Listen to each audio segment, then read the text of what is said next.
ఫ్రైలు చేసుకోండి, హెల్దీగా ఉంటుంది, నష్టం జరగదు. దొండకాయలను ఎక్కువ పులుసుగా పెడుతుంటారండి. ఈ పులుసుగా వాడినప్పుడు చింతపండు గొజ్జు పోస్తారు, అందులో ఉప్పు బాగా ఎక్కువ పడుతుందండి.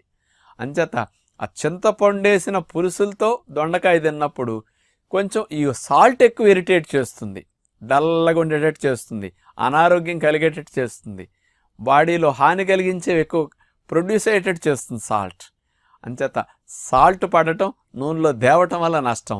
కానీ వండుకునే తీరు దొండకాయని నాన్ స్టిక్ల మీద ఫ్రై చేసుకోండి, పాలు పోసి కూరలు, దొండకాయ టమోటా గొజ్జులేసి మన పద్ధతిలో వంట చేసుకుంటే చాలా గ్రేవీగా చాలా బాగా వస్తుంది. కొబ్బరి పాలు పోసి దొండకాయ కూర వండితే ఇలాంటి టమోటా జ్యూసులు మన పద్ధతిలో కనుక వేసి పులుసులు కాసినా కూడా చాలా బాగుంటుందన్నమాట.